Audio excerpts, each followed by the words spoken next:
I I would now want to go to the point that you were talking about the uncertainty of when we go, say, shopping or when we go out, when we sit in our cars. Do you Mm-hmm. think um, we are fearful beings? Do we are we pessimistic about our um, little journeys as well? Is that what we've become? Is that something that you resonate with as a thought? I do. I do. I mean, I wouldn't entirely say pessimistic because, see, at the end of the day, it is to each his own, right? Everyone deals with situations like this very differently. But I feel what has worked for me personally is that I try and make peace with my worries sooner than later and acknowledge that they are there. It may be possible that Mm. I'm crossing the road and I might get hit with a bus, or somebody may rob me of things, or a loved one will go away sooner than later, and things like that. So, uh, accepting my worries and making peace with them has probably helped me a lot in the last almost a decade, I would say. So whatever happens, things which are in my control or not in my control, whether it is events or relationships, I just try to look at it that way, and that has actually helped a lot, Mm. Bunty. It's yeah, beautiful. I read something couple of days back. It was Chinese belief that if you have a big problem, make them small problems, and if you have a small Mm-hmm. problem, make them no problems. Yes, I I've seen that one. Yeah, Yeah, so I shared it. I designed something and shared it on Instagram. yeah. I thought, in fact, the funny part is when I was searching for visuals for that one, I found a biological heart as a background, and I thought it made a lot of sense because that is exactly where we kind of supposedly live our feelings and our emotions and our um, we keep saying these are the things that move us. Um, Yeah.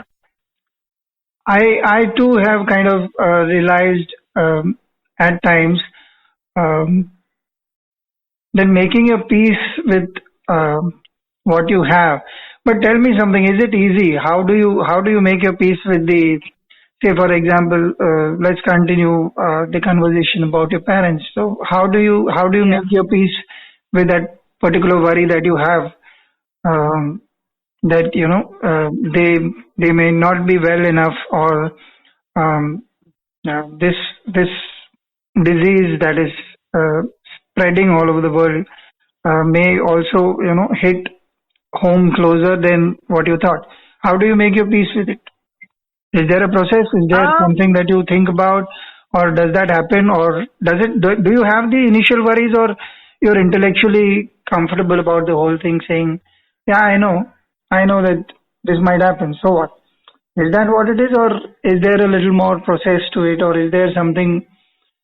What is the process in your mind, if I were to Um. ask from the I think times? intellectual is a very uh, no. I think to some extent that is pretty much I approach most things. At the end of the day, what has to happen is happen. I think probably that is because based on my life experiences, Hmm. that is one. The way I particularly have made peace with this situation with my parents is the fact that I feel I'm extremely lucky that my sister stays with them and she's there to take care of them. Like both of them are 78. My mom will be 78 in June and my dad turned 78 in January. And Oh, at the age that they are in, yeah, it comes with its own challenges. I don't want to get into details, but you yeah, know what yeah. I mean. Yes, yes. But the fact that my sister lives with them, they are together and they've always lived together, that for me, it's a big deal. I mean, probably it's also the way I look at things that it can always be negative or it can be worse. I always do that to answer your earlier question. If there is a situation that looks really bad or terrible, I try and always see what is the positive in that because I believe that everything has some positivity in it, whatever, however bad the situation might be. We may not understand it at that point in time, but it will really come through if you allow yourself that time and patience for that realization to come through. So for me, that is the biggest piece here, that my parents and my sister are together. They don't have to go out for anything, absolutely, and she takes care of it. And the other side of this piece, making peace with the worry, is I also have a lot of guilt and the fact that I'm not doing anything much. I'm staying here with my family. And someday I'd like to probably tell her, just take a break and I will swap roles and be with them for some time and take care of them. That is what I tell myself, because I also know other senior folks within the family who live in India, who are here in the UK, spread over, who are struggling. And these are the times that also makes me wonder, right? You have your child staying with you, which is, you can say that this will probably be for another discussion. But there is a pro and a con for this as well. But at a time like this, I don't think it's only a pro all the way is how I look at it. Small things like, I don't think my parents have stepped out of the door in the last 8-9 weeks. Though it's frustrating, it can be very difficult to stay put in a small flat. But the fact that she is doing what she can do to take care of them and ensure that they are healthy. And then again, at the end of the day, Bunty, there is only so much that one can do to take care of things. If things have to happen, eventually they will happen, and that's another thing I really believe in. Because because you used the last line, I will start from there. One of the things that I always land up joking about is whenever one is about to bid goodbye, a lot of people land up saying take care. And that is one of the things I definitely do not resonate with. Take care of what? As if it's a presumption that things are in my hand. The situations will pan out the way I think about them, or I play them out with whatever faculties I may have, emotional, physical, mental, whatever. I always joke, no, I am going to be careless about it. So as if it matters. But on a serious note, what I have realized is,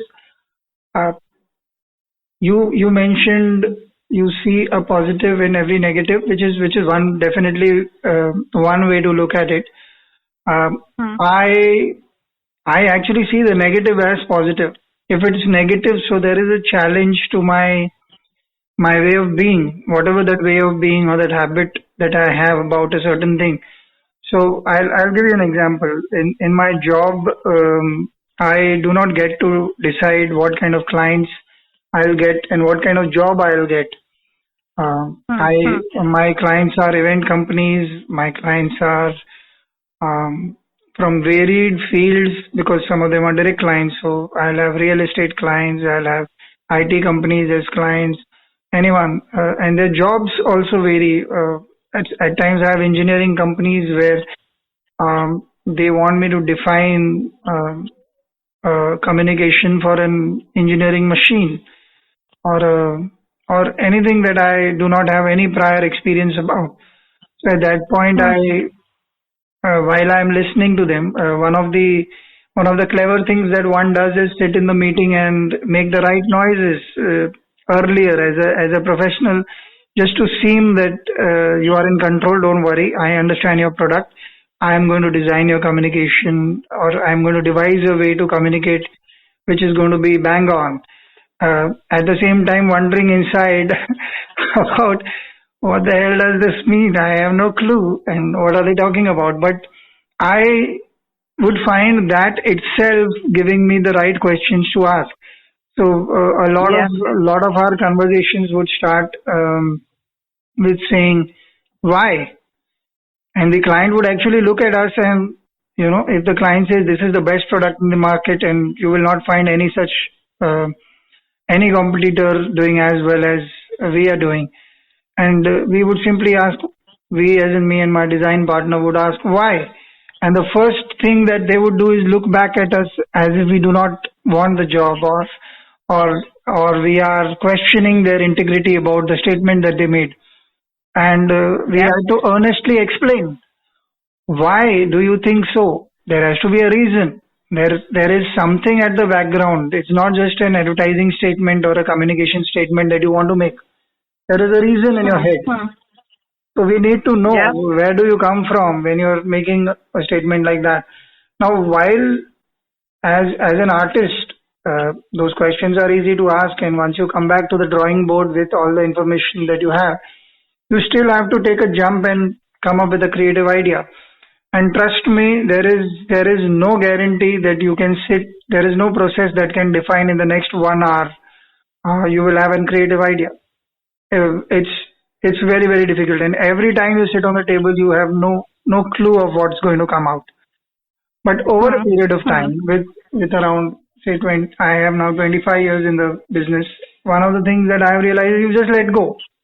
You just accept that you do not know. You just stay alert to the information that you have. What did you hear at the meeting? The unsaid things as much as the said things. What was the tone of voice that a person is talking about? Is that what Hmm. he or she really meant, or is there an underlying communication that they wanted to talk about? So those things run in your head, and oftenly either I get an answer to what I want to do, or else I get the question that I need to ask the client, and sometimes they are taken aback because they've never asked themselves the question in spite of being there in the field for many years. And it's surprising. It works. So I think about life also is the same thing.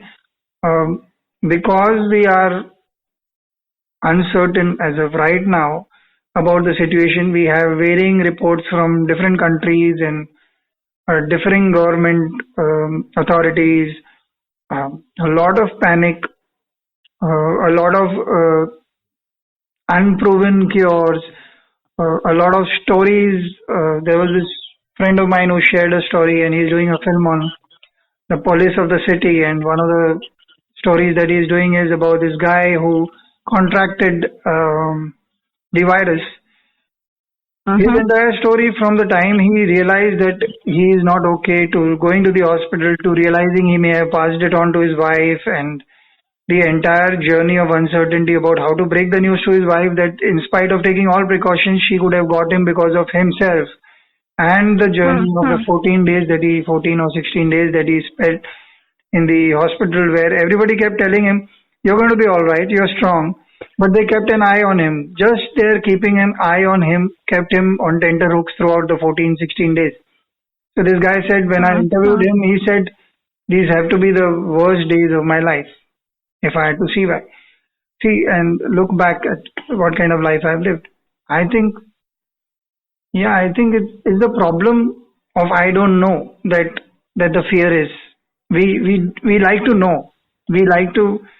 I'll give you another example. When my dad was diagnosed with Alzheimer's and we were told that he has Alzheimer's, it was just a word to us. It was just a word that one had read about, or stories one had heard, and they didn't mean anything. And for the first few years, it actually meant nothing. He kept forgetting small things, and he had small issues about things, and it was just a normal life. So technically, he had Alzheimer's, but we didn't have any problem. So we thought it is a big, uh, I think it's a big ruckus that everybody's creating about something that's not really important. It's only when he started Mhm. sliding down is when we realized that, hey, nobody spoke to us this about this. And yeah, that journey of not knowing to acceptance, I think I think it's a horrible and an exciting journey, but it keeps you alert, it keeps you aware, it keeps the challenge alive, and that's why taking care or not taking care is not going to help. Is, are you alert to what life is telling you at this moment? And every kind of book, or you might be a doctor yourself and you may know everything about Alzheimer's or any such problem that you're dealing with at that point of time. I think it's your acceptance that starts to give you some kind of quote unquote looseness inside you. You say, okay, I accept.